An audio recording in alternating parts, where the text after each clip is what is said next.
All right, so hello बच्चों, कैसे हो? आई होप कि सभी लोग बढ़िया हो, है ना? पढ़ाई लिखाई अच्छे से कर रहे हो, क्लास 12 में हो तो सीरियस तो हो गए, है ना? टेंशन तो अब आ रही होगी दिमाग में कि सर एग्ज़ाम आने वाले हैं, अब क्या क्या करना है, कैसे करना है। अब दिमाग में थोड़ी थोड़ी टेंशन वगैरह भी आप लोगों की चल रही होगी, अच्छी खासी चल रही होगी।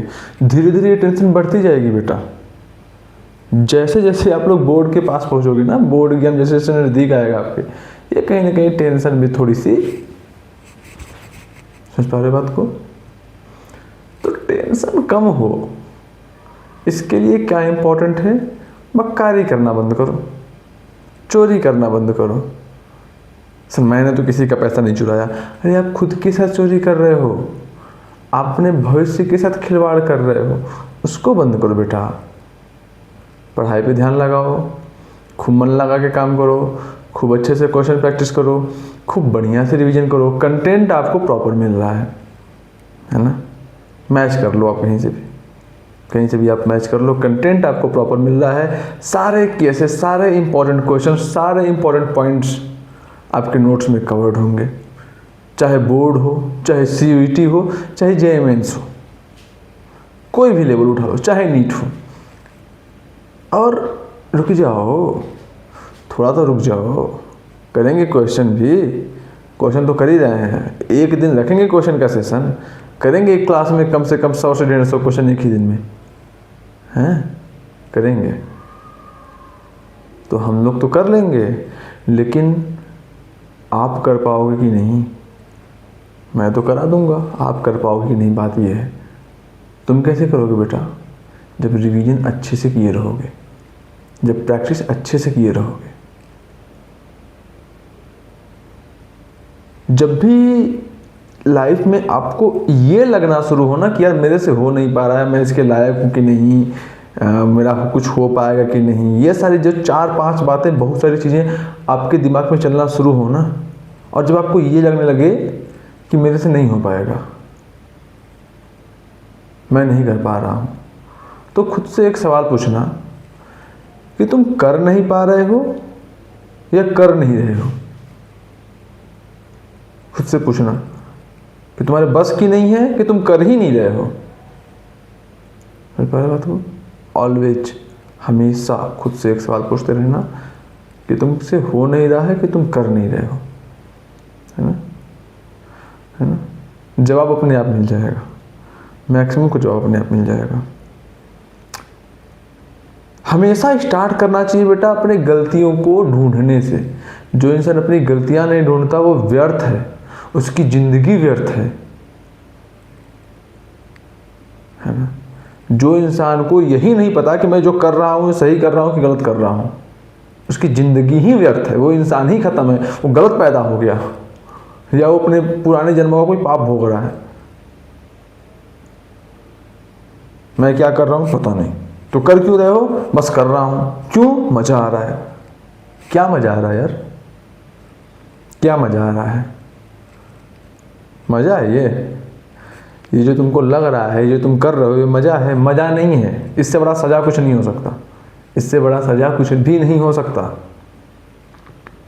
समझ रहे हो बात? ये कुछ मजा वजह नहीं है, फालतू की बातें हैं। लोग मुझे भी बहुत लोग कहते हैं कि इंजॉय करो, ये करो, वो करो, बट मेरे को समझ ही नहीं आता कि इंजॉय क्या करो, क्या है इंजॉय? मेरे लिए सबसे डिफ़िकल्ट क्वेश्चन तो यही है कि इंजॉय है क्या? क्योंकि मैक्सिमम लोगों का जो इंजॉय देखता हूँ मैं, मेरे को इंजॉय लगता ही नहीं है। हर एक चीज़ का समय होता है। सडनली आप कहीं घूमने निकल गए, तो क्योंकि घूमने निकल चुके हो ना, इंजॉय द जर्नी। अब उस जर्नी को अब जितना अच्छे से जी सकते हो जी लो। अभी घर में हो ना?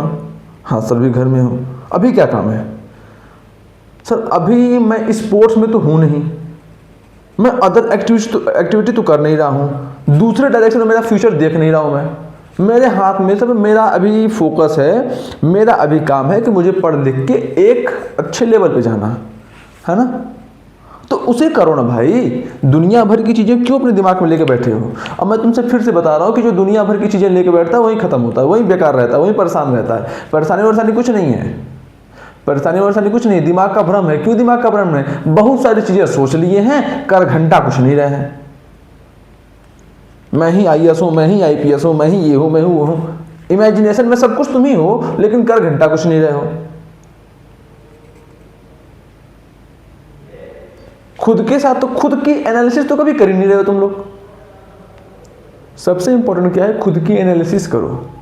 क्या आंसर लिख रहे हो, क्या स्टेटमेंट लिख रहे हो, उसे टैली करो, मैच करने की कोशिश करो कि जो लिख रहे हो सही लिख रहे हो, काम लायक है,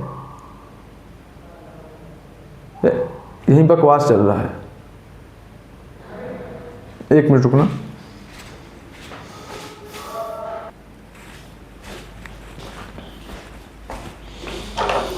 हाँ जी बेटा, तो क्या आपको समझाना चाह रहा हूँ कि आप मेरी बातों को समझ पा रहे हो? समझ पा रहे हो ना क्या बातें कह रहा हूँ? बात बेटा हर एक चीज़ का लास्ट में एम ये निकलेगा, की पॉइंट ये निकलेगा कि काम चोरी मक्कारी करना बंद करो खुद के साथ। क्योंकि अगर आप कुछ भी गलत कर रहे हो ना तो खुद के साथ कर रहे हो, बाकी किसी के साथ आप कुछ नहीं कर सकते। कोई किसी को कुछ नहीं बिगाड़ सकता, न कोई किसी को बना सकता है लाइफ में। जो आप समझ पा रहे हो, न कोई इंसान किसी को बना सकता है, न कोई इंसान किसी को बिगाड़ सकता है। ठीक बात है। कई को लगता होगा कि सर मैं ये करता हूँ, वो करता हूँ, यहाँ पे ऐसे है, वहाँ पे ऐसे है, मैं इसकी इतनी हेल्प कर देता हूँ। आपके हाथ में कुछ नहीं है, आपके हाथ में कुछ नहीं है। अगर आपके पास अनंत संपत्ति भी आ जाए ना, बहुत अधिक अगर आपके पास पैसा भी आ जाए ना, तो आप पता है क्या कर पाओगे? जिसका आप बहुत अधिक ख्याल रखना चाह रहे हो, ईंट का घर बनवा दोगे, एक चलने के लिए अच्छी गाड़ी दे दोगे, काम करने के लिए नौकर फलाना ढिमकाना बहुत सारे सब काम कर दोगे, बहुत फैसिलिटी दे दोगे, लेकिन इंसान खुश अपने मन से होता है। तो कहने का मेन मोटिव ये है, कहने का मेन मोटिव ये है कि जो आपका मन है, जो आपका दिमाग है, उसको शांत बनाओ, एकाग्र बनाओ, कंसंट्रेटेड बनाओ और फोकस्ड बनाओ। सबसे इंपॉर्टेंट बात फोकस होना चाहिए। क्या आपका कर्तव्य है, आप उस पर चलिए चीज़ों को, बहुत सारी चीज़ों को मत सोचिए, बहुत सारी चीज़ों को लेके उलझिए मत, क्योंकि आपका डिसीजन था 11th में साइंस स्ट्रीम लेना, आपका डिसीजन था ना। 12th में अच्छे से पढ़ाई लिखाई करना, बाकी सारे एक्टिविटीज़ को साइड करना, सब कुछ को साइड हटा देना, आपका ही डिसीजन था ना। आपने ही ये फैसला लिया था ना। बोलो हाँ सर बिल्कुल लिया था। तो जब आपने ही उन सभी फैसलों को लिया हुआ है, आपने ही अपना एक मोटिव जब फिक्स किया है, तो खुद मत भटको।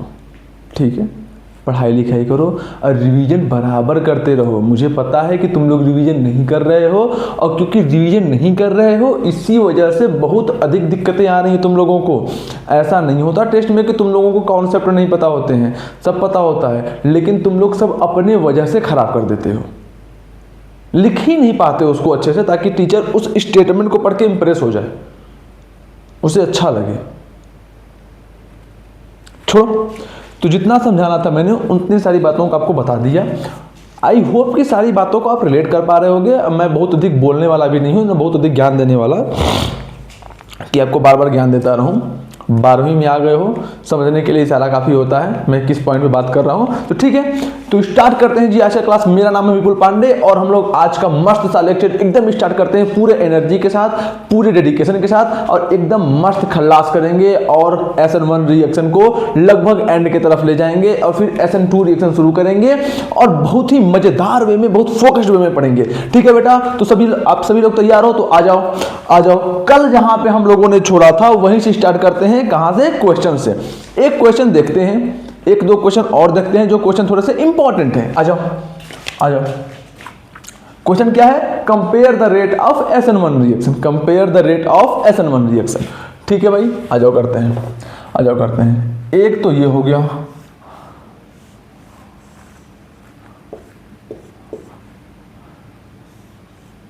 Cl है ना, एक तो ये हो गया, एक ये हो गया,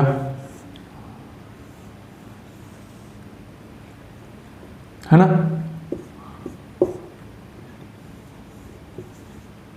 ये Cl है बेटा, मतलब क्लोरीन लगा रहा हूं यहां पे, और ये हो गया, है ना, एक ये हो गया,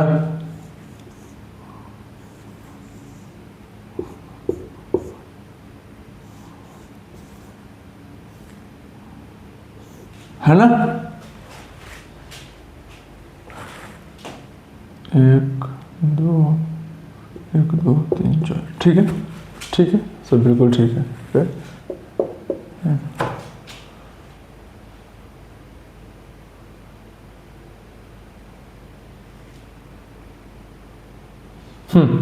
चलो करो इस क्वेश्चन को। Compare the rate of reaction toward SN1 reaction. जल्दी करो, मैं साइड हो जाता हूं थोड़ा देर के लिए।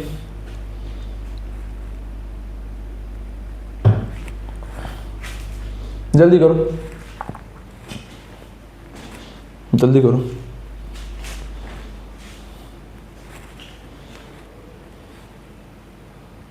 हुआ? चलो आप बताते हैं। सबसे पहला काम क्या करना होता है बेटा SN1 रिएक्शन में? सबसे पहले आप लोग बनाओ कार्बोकेटाइन। क्या बनाओ? कार्बोकेटाइन। चलो, तो क्या जब ये बॉन्ड इस तरह से ब्रेक होगा, जब यहां पे बॉन्ड इस तरह से ब्रेक होगा तो कार्बोकेटाइन कैसा बनेगा?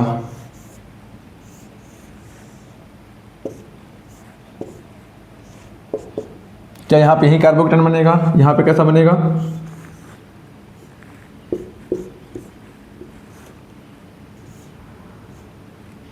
यहां पे यही कार्बोकेटाइन बनेगा ना सर? बिल्कुल। यहां पे कैसा बनेगा भाई?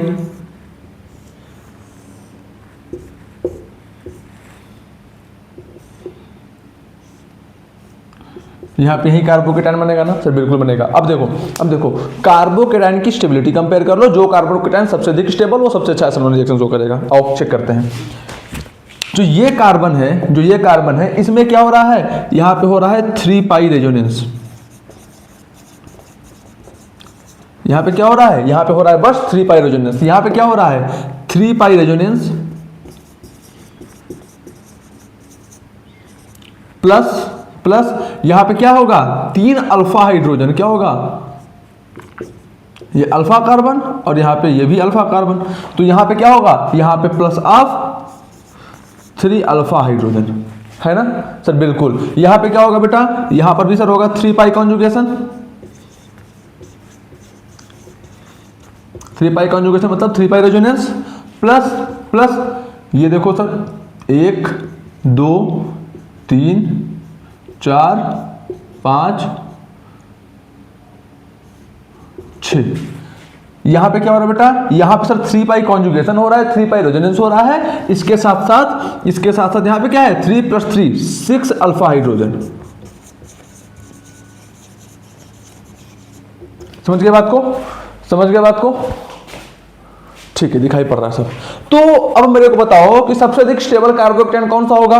तो अब आप बोलोगे कि सर 3 पाई कॉन्जुगेशन सब में कॉमन है। तो अब हम लोग कंपेयर करेंगे कितने अल्फा हाइड्रोजन है, क्योंकि कार्बोकेटाइन की स्टेबिलिटी जो होती है वो नंबर ऑफ अल्फा हाइड्रोजन के डायरेक्टली प्रोपोर्शनल होती है। बता रखा हूं बात? सर बिल्कुल बता रखे हो। अब आगे देखो, यहां पे 6 अल्फा हाइड्रोजन है, यहां पे 3 अल्फा हाइड्रोजन है, यहां पे 0 अल्फा हाइड्रोजन है, यहां पर 0 अल्फा हाइड्रोजन है। सबसे अधिक स्टेबल कार्बोकेटाइन कौन सा होगा? सर ये वाला होगा। उसके बाद सर ये वाला होगा और सबसे कम ये वाला होगा। तो जो कार्बोकेटाइन, देखो क्या हो गया? Carbocation stability order. तो जो बेटा कार्बोकेटाइन की स्टेबिलिटी का ऑर्डर है, वही कार्बोकेटाइन की रिएक्टिविटी का भी ऑर्डर, वही SN1 रिएक्शन का भी ऑर्डर होगा ना। Rate of reaction toward SN1 is directly proportional to stability of carbocation. बता रखा है सर? बिल्कुल बता रखा है। तो जो हमारा SN1 रिएक्शन का ऑर्डर होगा, क्या लिख दूं? यहां पे लिख देता हूं, order of reaction towards SN1। ये क्या हो जाएगा बेटा? सबसे तगड़ा कौन करेगा SN1? सी वाला पार्ट। तो सबसे अच्छा सी, फिर बी, फिर ए। क्लियर है मामला? समझ गए बात? जल्दी इसको नोट डाउन करो।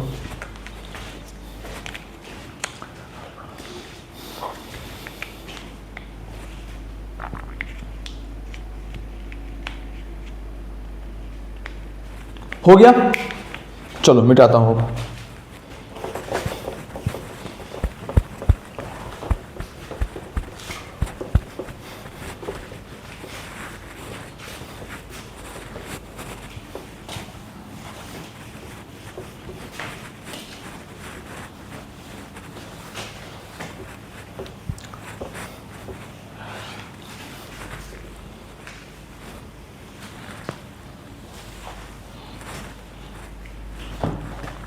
अब आओ आगे देखो, अब आओ आगे देखो, आगे क्या देखना है सर, आगे क्या देखना है, एक क्वेश्चन और देखो।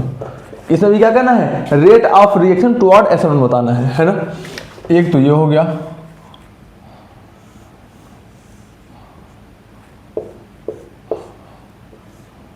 है ना, यहाँ पे क्या लगा दूँ, BR लगा देता हूँ, ठीक। ये हो गया A, ये हो गया B, है ना, और ये हो गया C।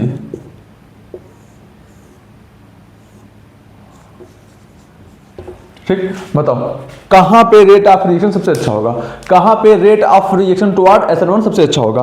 तो जब भी SN1 रिएक्शन का रिएक्टिविटी पूछे तो सबसे पहले हम लोग को क्या करना है, हम लोग को सबसे पहले बनाना है कार्बोकेटाइन। क्या बनाना है बेटा, कार्बोकेटाइन। बना दो कार्बोकेटाइन, सबसे पहले बनाना है कार्बोकेटाइन, बना दो। हो गया, हो गया सर, बिल्कुल हो गया। यहां पे भी बना दो।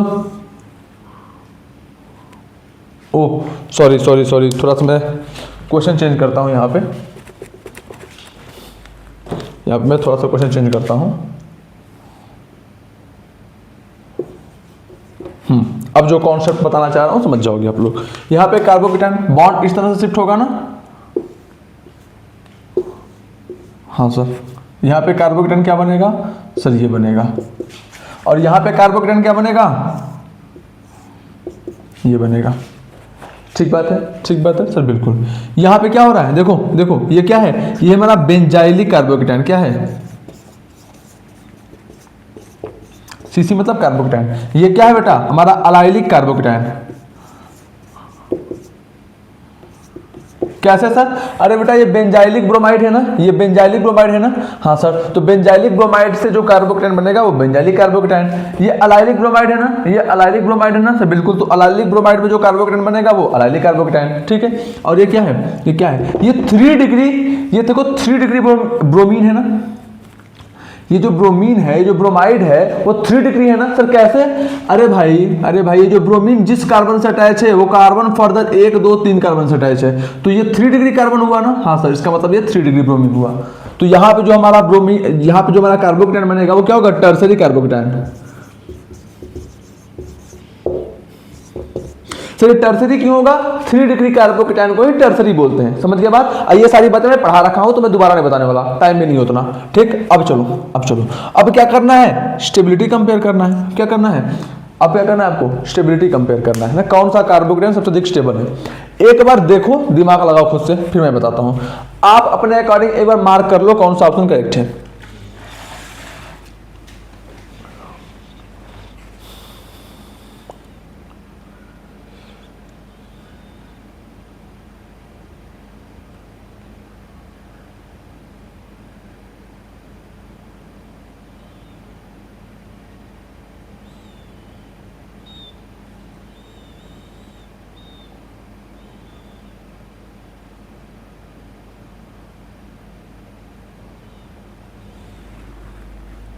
हो गया, सोच लिए।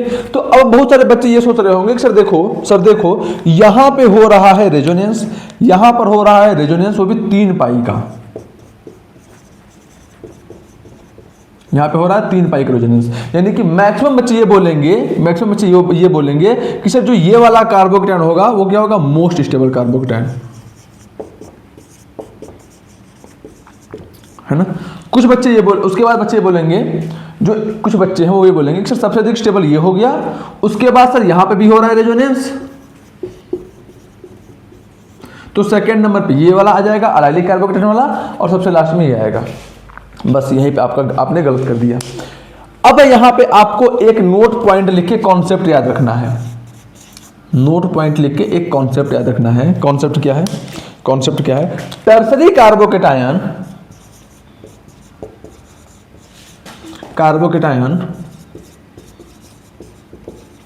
is more stable than allylic and benzylic. कहा लिख दूं, बेंजाइलिक, अलाइलिक एंड, यहां पे ऊपर लिख देता हूं ना, अलाइलिक एंड बेंजाइलिक, यहां पे ऊपर लिख देता हूं। क्या, कार्बोकेटाइन।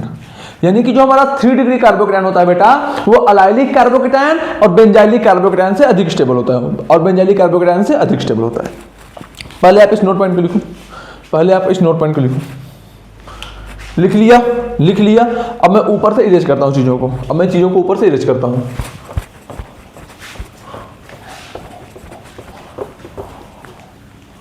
अब मैं चीजों को ऊपर से इरेज करता हूं। अब मेरे को बताओ, अब मेरे को बताओ, ये बात समझ गए आप लोग? यानी कि सबसे स्टेबल जो कार्बोकेटायन है वो कहीं ना कहीं ये वाला है। ये वाला क्या है? More stable carbocation. क्या है? More stable carbocation. समझ में आया बात? समझ में आया बात? हाँ सर।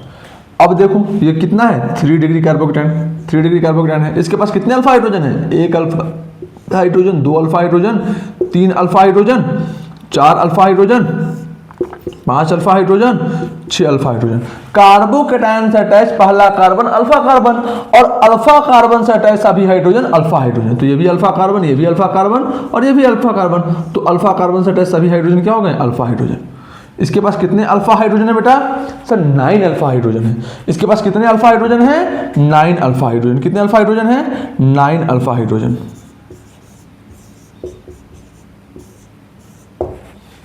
समझ गए बात?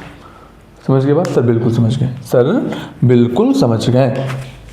नोट डाउन कर लो इसको, इसको नोट डाउन कर लो, है ना? तो अब देखो सर, इसका मतलब सबसे स्टेबल कार्बोकेटायन तुमको पता चल गया। हाँ सर। अब सबसे स्टेबल कार्बोकेटायन अगर ये है तो सबसे अच्छा SN1 रिएक्शन भी यही शो करेगा, सबसे अच्छा SN1 रिएक्शन भी यही शो करेगा, है ना? हाँ सर। अब बात आई एलाइलिक और बेंजाइलिक में, अब बात आई एलाइलिक और बेंजाइलिक में। यहाँ पे सर क्या ऑर्डर होगा? यहाँ पे सर क्या ऑर्डर होगा? तो अब तुम इसको ध्यान से देखो, अब तुम इसको ध्यान से देखो। यहाँ पे क्या हो रहा है सर? यहाँ पे हो रहा है 3 पाइरोजेनेस, और यहाँ पे क्या हो रहा है? 1 पाइरोजेनेस।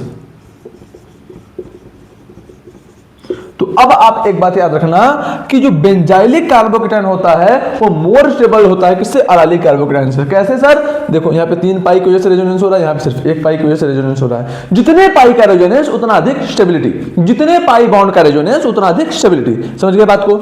समझ गए बात को? सर बिल्कुल समझ गए, सर बिल्कुल समझ गए। तो यहाँ पे मैं लिखता हूं order of stability of carbocation क्या हो जाएगा? क्या हो जाएगा सर? सबसे अधिक स्टेबल होगा हमारा ऑप्शन सी, फिर ऑप्शन बी, इसको मैंने बोल दिया है सी, इसको मैंने बोल दिया है बी, और इसको मैंने बोल दिया है ए, है ना? सबसे अधिक स्टेबल कार्बोकेटायन कौन सा होगा सर? सी, उसके बाद ए, उसके बाद बी। समझ गए बात को? सर बिल्कुल समझ गए। तो मैं तुमसे पूछता हूं कि अब ऑर्डर ऑफ रिएक्टिविटी भी बता दो, ऑर्डर ऑफ रिएक्टिविटी भी बता दो।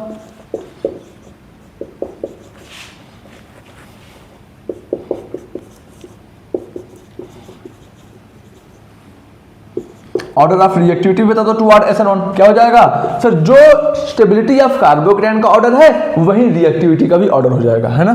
तो क्या हो जाएगा सर? सी सबसे अधिक, फिर ए, फिर बी। ये क्या हो गया? Reactivity order toward SN1 reaction. क्या इतनी सारी बातें आपको क्लियर हैं? क्या ये सारे बातों को आप अच्छे से समझ पाए? जल्दी से इसको आप नोट डाउन कर लो, फिर हम लोग आगे मूव करते हैं। जल्दी से नोट डाउन करो, जल्दी से नोट डाउन करो। चलो बेटा अब आगे देखते हैं। अगला पॉइंट क्या है? Bridge headed carbon. क्या है? Bridge headed carbon. अब हमको चेक करना है कि ब्रिज हेडेड कार्बन पे SN1 रिएक्शन हो सकता है कि नहीं हो सकता। आओ ध्यान से देखते हैं, आओ ध्यान से देखते हैं। अब समझो बात को, अब समझो बात को बेटा। जो ये वाला कार्बन का पोजीशन होता है, जो ये वाला कार्बन होता है, जो ये वाला कार्बन है, इसको हम लोग क्या बोलते हैं? Bridge headed carbon. इसको क्या बोलते हैं? ब्रिज हेडेड कार्बन,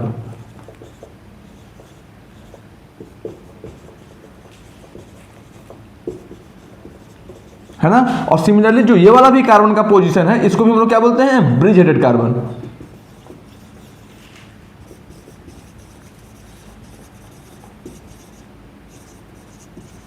ठीक, ये और ये बिल्कुल सेम बात है, ये और ये बिल्कुल सेम बात है। तो हमारा ये भी क्या हो गया? Bridge headed carbon.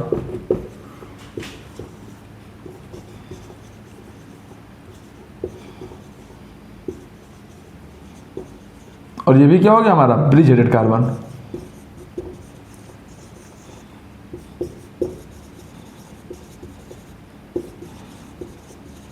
है ना। अब हमें चेक करना है कि सर ब्रिज हेडेड कार्बन पे SN1 रिएक्शन होता है कि नहीं होता। अब आओ देखो, अब आओ देखो और देखो, अब देखो, अगर आप SN1 रिएक्शन कराते हो, अगर आप SN1 रिएक्शन कराते हो तो क्या होगा, क्या होगा, सबसे पहले होगा फॉर्मेशन ऑफ कार्बोकेटायन, सबसे पहले होगा फॉर्मेशन ऑफ कार्बोकेटायन, होगा कि नहीं, होगा कि नहीं। ये कर लिया मैंने कार्बोकेटायन फॉर्म, ये कर लिया मैंने कार्बोकेटायन फॉर्म, है ना। इसको थोड़ा अच्छे से बना देता हूं,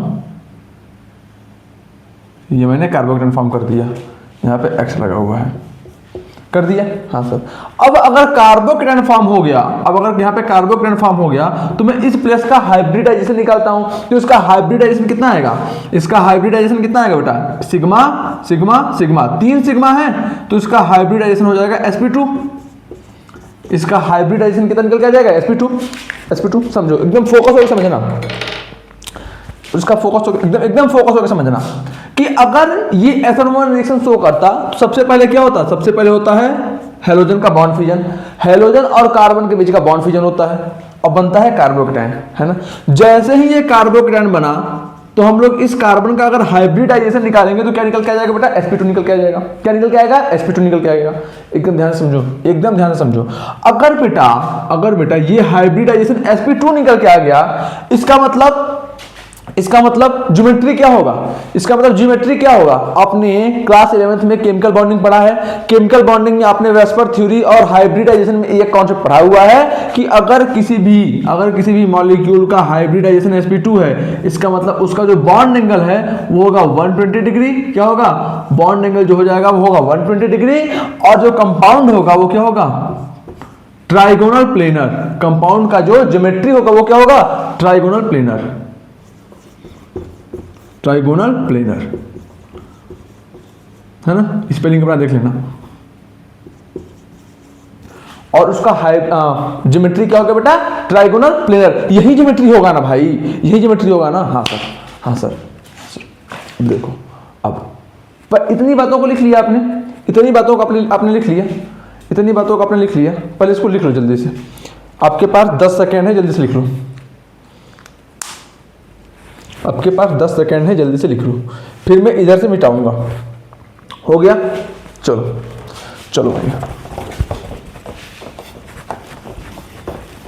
हो गया, ठीक है। अब देखो, अब बात ये है कि जो हमारे पास ब्रिज हेडेड कार्बन होता है ना, जो हमारे पास ब्रिज हेडेड कार्बन होता है ना, BRIDGE,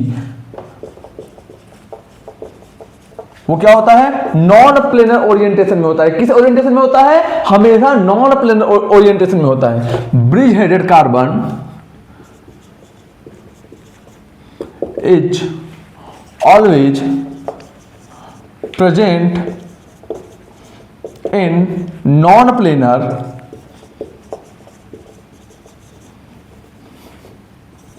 ओरिएंटेशन। हमेशा किस ओरिएंटेशन में होता है बेटा, bridge headed carbon non planar orientation में, ठीक है, ठीक है। तो जब हम लोग SN1 रिएक्शन कराते हैं तो उस केस में ब्रिज हेडेड कार्बन किस ओरिएंटेशन में जा रहा है, जब हम लोग SN1 रिएक्शन करा रहे हैं उस केस में हमारा ब्रिज हेडेड कार्बन जो है वो sp2 हाइब्रिडाइजेशन अचीव कर रहा है। इसका मतलब ये प्लेनर ओरिएंटेशन में हो जा रहा है। किस ओरिएंटेशन में हो जाएगा, प्लेनर ओरिएंटेशन में हो जाएगा। तो ब्रेस्ट रूल ये कहता है, जो हमारा ब्रेस्ट रूल है वो ये कहता है कि कभी भी bridge headed carbon planar orientation को अचीव नहीं कर सकता, यानी कि ब्रिज हेडेड कार्बन पे कभी भी sp2 हाइब्रिडाइजेशन नहीं आ सकता। और अगर ब्रिज हेडेड कार्बन पे sp2 हाइब्रिडाइजेशन नहीं आ सकता तो क्या SN1 रिएक्शन होगा, SN1 रिएक्शन होगा। तो एक बच्चा बोलेगा कि सर अगर sp2 हाइब्रिडाइजेशन नहीं आ रहा है ब्रिज हेडेड कार्बन पे, इसका मतलब वहां पे कार्बोकेटायन का फॉर्मेशन ही नहीं होगा। और जब कार्बोकेटायन का फॉर्मेशन बेटा नहीं होगा उस केस में SN1 रिएक्शन शो नहीं होगा। तो यही बात आगे लिखता हूं, is always in non planar orientation according to Bredt's rule. Spelling देख लेना अपना, ठीक है। According to Bredt's rule it is impossible to achieve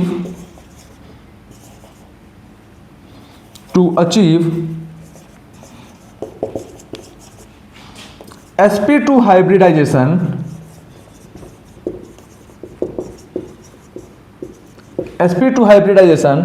on bridge headed carbon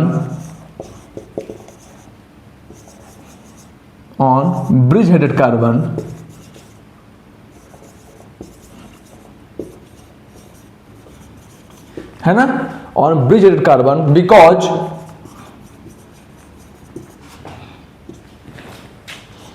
this bridge headed carbon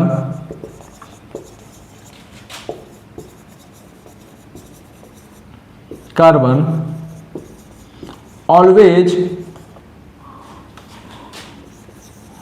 exist in non-planar orientation.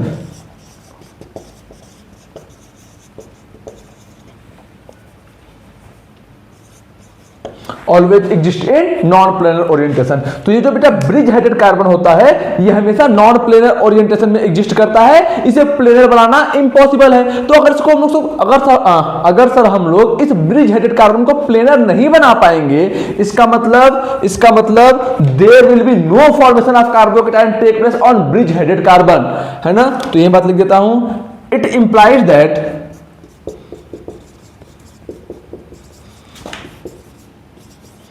there will be no formation of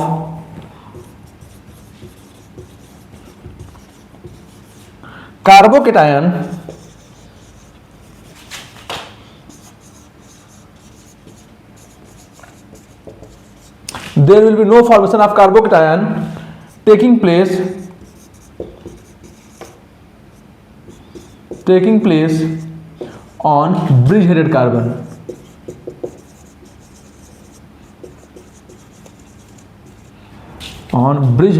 है ना।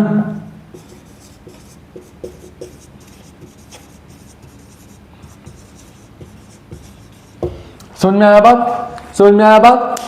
Sir बिल्कुल समझ में आया। तो लास्ट पॉइंट ये लिख लो, hence bridge headed carbon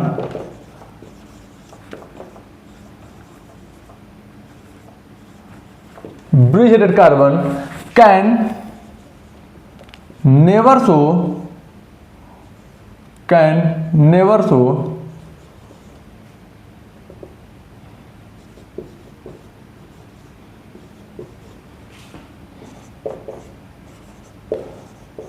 SN1 reaction. क्या ये बात क्लियर हुआ आपको? यानी कि ब्रिज हेडेड कार्बन कभी भी SN1 रिएक्शन को शो नहीं करेंगे। रीजन क्या है? क्योंकि ब्रिज हेडेड कार्बन वाले पोजीशन पे कार्बोकेटायन बनाना इंपॉसिबल है। सर क्यों इंपॉसिबल है? क्योंकि जैसे ही ब्रिज हेडेड कार्बन को हम लोग कार्बोकेटायन बनाएंगे, बेटा उस केस में क्या होगा? जो हाइब्रिडाइजेशन होगी उस कार्बन की हो जाएगी sp2 और अगर हाइब्रिडाइजेशन sp2 हो गई, इसका मतलब ज्योमेट्री प्लेनर हो गया। और ये पॉसिबल है ही नहीं कि ब्रिज हेडेड कार्बन कभी प्लेनर हो जाए, ये इम्पॉसिबल है। कैसे? ये बात ब्रेस्ट रूल बताता है हमको। ब्रेस्ट रूल क्या होता है समझ गए आप लोग? तो आपसे कभी भी एग्जाम में ऐसा क्वेश्चन दे दे या फिर पूछ ले कि ऐसा क्यों होता है, क्यों नहीं होता, आप उसको अच्छे से एक्सप्लेन कर लोगे। आई होप कि आपको ये सारी बातें बहुत अच्छे से क्रिस्टल क्लियर हो गई होंगी। आप जल्दी इसको नोट डाउन कर लो और फिर हम लोग आगे बढ़ते हैं। जल्दी इसको नोट डाउन कर लो।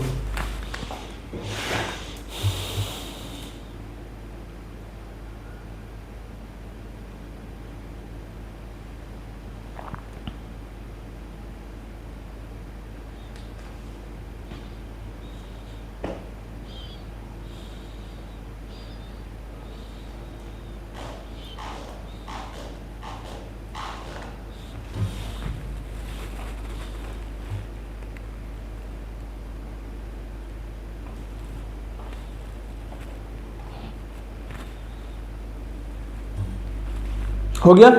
मिटाऊं? चलो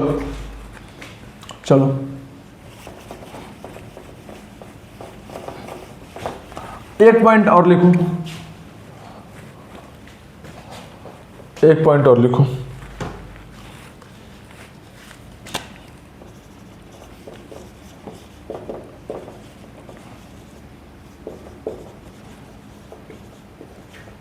ब्रिज हेडेड कार्बन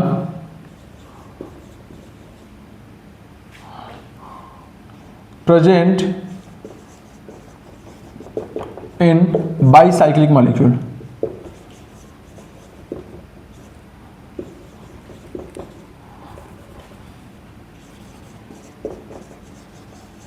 समझ गए? जो ब्रिज हेडेड कार्बन होता है बेटा वो कहां प्रेजेंट होता है? बाईसाइक्लिक मॉलिक्यूल पे।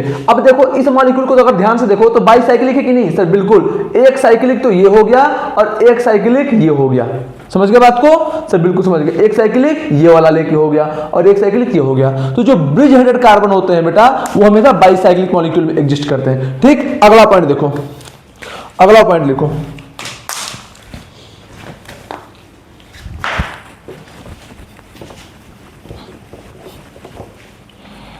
अगला पॉइंट क्या है? Hybridisation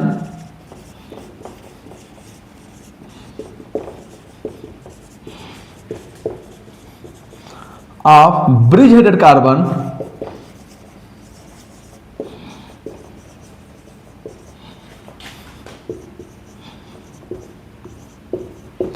is always bridge headed carbon is always sp3, है ना? क्यों? क्योंकि sp3 हाइब्रिडाइजेशन क्या होता है बेटा? sp3 हाइब्रिडाइजेशन जो होता है वो होता है टेट्राहेड्रल। क्या होता है? टेट्राहेड्रल। और tetrahedral geometry non planar geometry होती है। क्या होती है? नॉन प्लेनर ज्योमेट्री होती है। तो यहां पे इसका हाइब्रिडाइजेशन हमेशा क्या रहेगा? हमेशा इसका हाइब्रिडाइजेशन sp3 रहेगा। क्या रहेगा बेटा? sp3 रहेगा। यहां पर भी इसका जो हाइब्रिडाइजेशन होगा बेटा वो होगा sp3। क्या इतनी सारी बातें क्लियर है आपको? या आपको इतनी सारी बातें क्लियर है कि जो हमारा ब्रिज हेडेड कार्बन होता है उस पे कभी भी एथेनॉल रिएक्शन शो नहीं हो पाएगा? रीजन क्या है? आपको सब सारी बातें अच्छे से समझा चुका हूं। ठीक, जल्दी इसको नोट डाउन कर लो जो ये 2 पॉइंट लिखवाया हूं, फिर इनको भी रेज करते हैं और 1-2 क्वेश्चन करते हैं। जल्दी करो।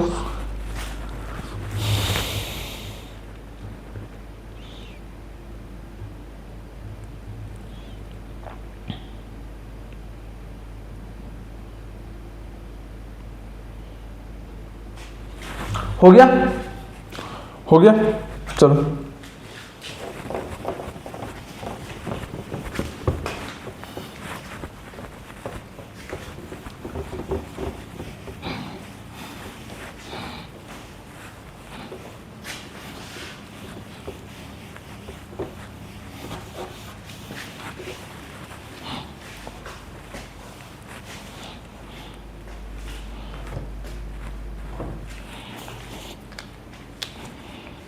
है ना? आओ देखो, चलो एक क्वेश्चन देता हूं आपको।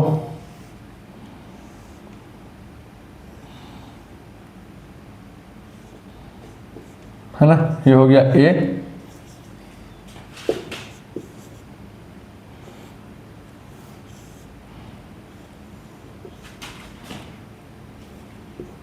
ये हो गया बी,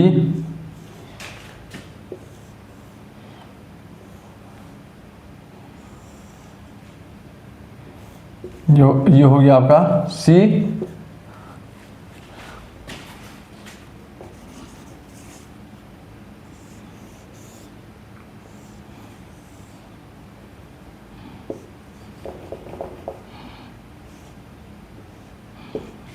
ये हो गया D.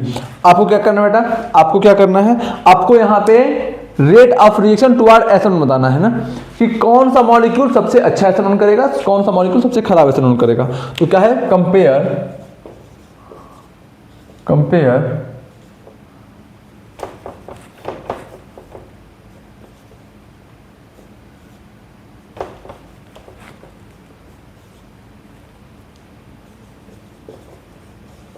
the rate of reaction towards SN1 की तरफ आपको रेट ऑफ रिएक्शन बताना है। जल्दी करो आप लोग इसको, जल्दी करो।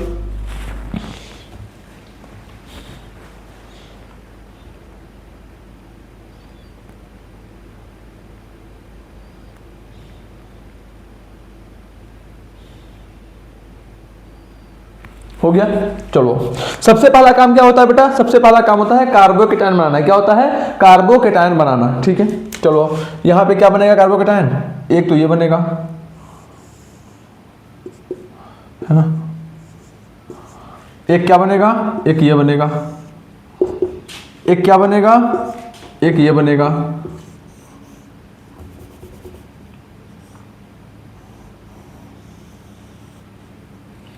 और एक क्या बनेगा, ये बनेगा।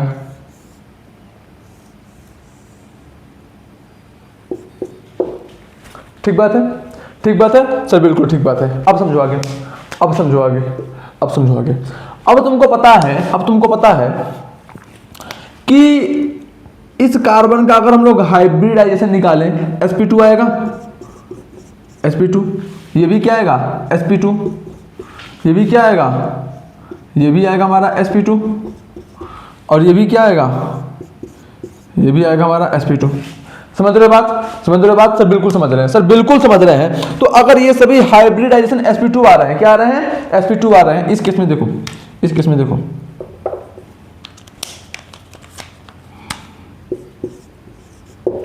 इस केस में देखो, अगर बेटा sp2 हाइब्रिडाइज एटम है तो इस केस में उसका जो बॉन्ड एंगल होना चाहिए, जो आइडियल एंगल होना चाहिए, आइडियल एंगल वो कितना होना चाहिए, 120 डिग्री।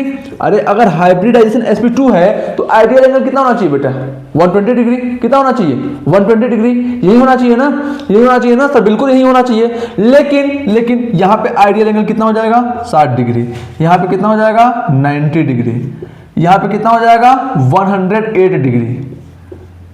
आपको आई थिंक ये सारी बातें पता होंगी, और ये लगभग 120 डिग्री के आसपास पहुंच जाएगा। समझ गए बात, समझ गए बात। अच्छा एक बच्चा और बोल सकता है कि सर देखो सबसे अधिक स्टेबल ये वाला होगा। मैं पूछूंगा क्यों बेटा, तो बोलेगा सर देखो यहाँ पे हो रहा है डांसिंग रेजोनेंस, यहाँ पे क्या हो रहा है, डांसिंग रेजोनेंस। अरे बेवकूफ, डांसिंग रेजोनेंस कब होता था, यहाँ पे होता था डांसिंग रेजोनेंस, यहाँ पे नहीं होगा। समझ गए बात, समझ गए बात, समझ गए बात सर, बिल्कुल समझ गए। तो समझो बात को कि आइडियल एंगल होना चाहिए था 120 डिग्री, यहाँ पे 60 है, यहाँ पे 90, यहाँ पे 108 है, यहाँ पे 120 है। तो क्या हर जगह एंगल स्ट्रेन है कि नहीं, हर जगह एंगल स्ट्रेन है कि नहीं, बताओ बताओ, देखो एक बार खुद से, एक बार खुद से देखो, देखो हर जगह एंगल स्ट्रेन है कि नहीं। सर एंगल स्ट्रेन मतलब जितना एंगल होना चाहिए अगर उससे कम एंगल है तो एंगल स्ट्रेन हो जाएगा। मतलब कहने का ये है कि यहां पे एंगल होना चाहिए था 120, है 60, तो मॉलिक्यूल क्या करेगा, मॉलिक्यूल खुद को 120 डिग्री तक करना चाहेगा कि नहीं करना चाहेगा सर, बिल्कुल। लेकिन कर पाएगा क्या, लेकिन कर पाएगा क्या सर, नहीं कर पाएगा। और अगर नहीं कर पाएगा इसका मतलब क्या है, मॉलिक्यूल अनस्टेबल, क्या है, अनस्टेबल। तो सबसे अधिक अनस्टेबल कौन सा हुआ सर, ये हुआ। सर ये ऑप्शन ये सबसे अधिक अनस्टेबल क्यों हुआ, क्योंकि यहां पे एंगल स्ट्रेन सबसे अधिक है, एंगल स्ट्रेन सबसे अधिक है। सर क्यों सबसे अधिक है, क्योंकि 120 होना चाहिए था, यहाँ पे 60 है, सबसे कम एंगल यहाँ पर है। उसके बाद सेकंड नंबर पे कौन सा मॉलिक्यूल सबसे अधिक अनस्टेबल होगा, सर ये वाला। क्यों, 120 होना चाहिए था, 90 है बस। थर्ड पे सर ये होगा, थर्ड पे ये होगा अनस्टेबल, और सबसे स्टेबल ये होगा। क्यों, क्योंकि जितना होना चाहिए था लगभग इतना है। होना कितना चाहिए था, 120 डिग्री, लगभग 120 डिग्री यहाँ पे एंगल है आपका। समझ गए बात को। तो मैं लिखता हूं स्टेबिलिटी ऑफ कार्बोकेटायन, कौन सा कार्बोकेटायन सबसे अधिक स्टेबल होगा, स्टेबिलिटी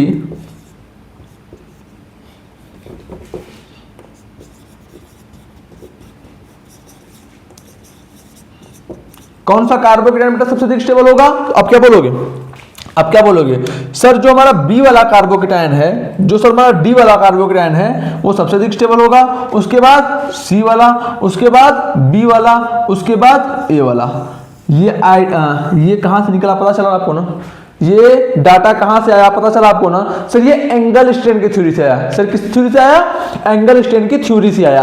अब एंगल स्ट्रेन की थ्योरी क्या कहती है, एंगल स्ट्रेन की थ्योरी ये कहती है कि जो आइडियल एंगल होना चाहिए, जो आइडियल एंगल होना चाहिए उससे एंगल जितना कम होगा मॉलिक्यूल उतना अधिक अनस्टेबल होगा। आइडियल एंगल होना चाहिए था 120, लेकिन यहां पे था 60, सबसे कम एंगल यहां पे था ना, आइडियल एंगल के कंपैरिजन में सबसे कम एंगल यहां पे था ना, हाँ सर। तो ये मॉलिक्यूल क्या होगा, सबसे अधिक अनस्टेबल होगा। सेकंड नंबर पे ये होगा, थर्ड नंबर पे ये होगा। यानी कि जैसे जैसे आइडियल एंगल की तरफ एंगल बढ़ता चला जाता है मॉलिक्यूल की स्टेबिलिटी बढ़ती चली जाती है। ये क्या होता है, ये क्या होता है, एंगल स्ट्रेन थ्योरी। समझ में आया, समझ में आया बात, समझ गए बात को सर, बिल्कुल समझ गए। तो इन सारे पॉइंट्स को जल्दी से लिख लो। अब इस कार्बोकेटायन के स्टेबिलिटी का ऑर्डर ये है, तो SN1 रिएक्शन का ऑर्डर क्या हो जाएगा? SN1 रिएक्शन का ऑर्डर क्या हो जाएगा सर? सिमिलरली जो कार्बोकेटायन के स्टेबिलिटी का ऑर्डर है वही rate of reaction toward SN1 हो जाएगा। तो क्या हो गया बेटा? डी सबसे तगड़ा, फिर सी, फिर बी, फिर ए। जल्दी लिखो, जल्दी लिखो इसको जल्दी लिखो।